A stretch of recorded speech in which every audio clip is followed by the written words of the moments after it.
नमस्कार दोस्तों, स्वागत है आप सबका मेरी इस नई वीडियो में। तो जो कंट्रोवर्सी पिछले 3-4 महीनों से चल रही थी कि सरिता ने आखिर ऐसा क्या किया था उस कमरे के अंदर सचिन के साथ जिससे इतना बड़ा हंगामा हो गया था। तो वो सारी सच्चाई धीरे धीरे अब सामने आ रही है। पहले तो वो सच्चाई सामने इसलिए आई है क्योंकि अब सचिन और नेहा का जो राज खुला है, उसके बाद एक एक करके सारे क्रिएटरों से जुड़े राज खुल रहे हैं।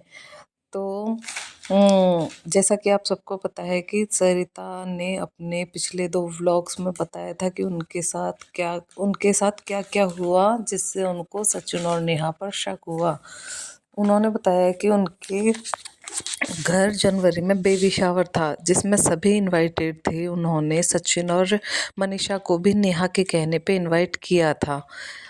तो जब सचिन आए भी थे तो उन्होंने मनीषा से वीडियो कॉल पर बात करते हुए कहा था कि मुझे तुम्हारी नमस्ते नहीं चाहिए, तुम क्यों नहीं आई।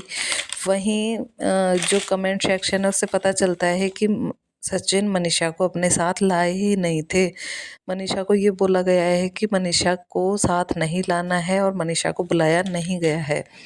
तो पहला झूठ तो यहीं सचिन का पकड़ में आया था कि सचिन मनीषा को साथ लाया ही नहीं था।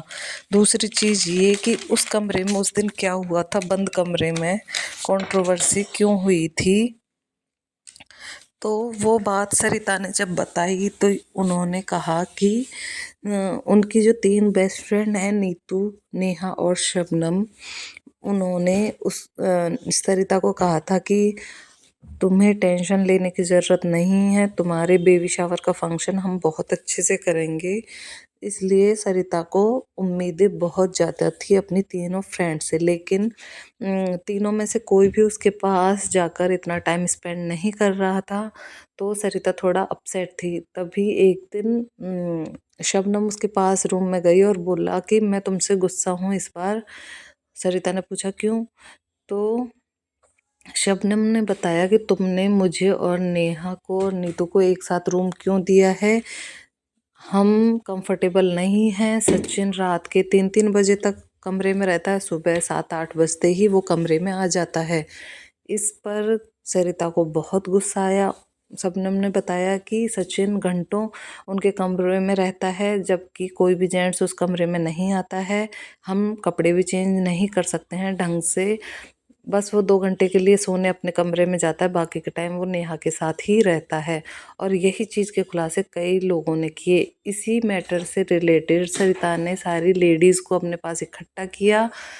उन्होंने कहा कि कोई भी जेंट्स अलाउड नहीं है। उन्होंने लेडीज़ से बात की। इतने में सचिन नेहा के पास फिर से आ जाता है तो सरिता को गुस्सा आ गया कि ये 2 मिनट भी नेहा के बिना नहीं रह सकता है, जैसे कि उसके दिमाग में पिछली सारी बातें चल रही थी।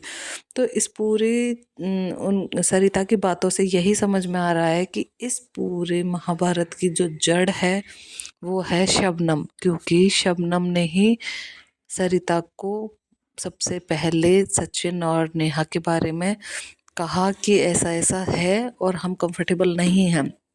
सरिता पहले का जो मैटर था वो तो चलो भूल ही गई थी, लेकिन शबनम ने जब इतना कहा तो उसका पारा हाई हो गया और ये सारा मैटर उस दिन सामने आया क्योंकि शबनम ने सरिता को नेहा और सचिन के बारे में कहा था।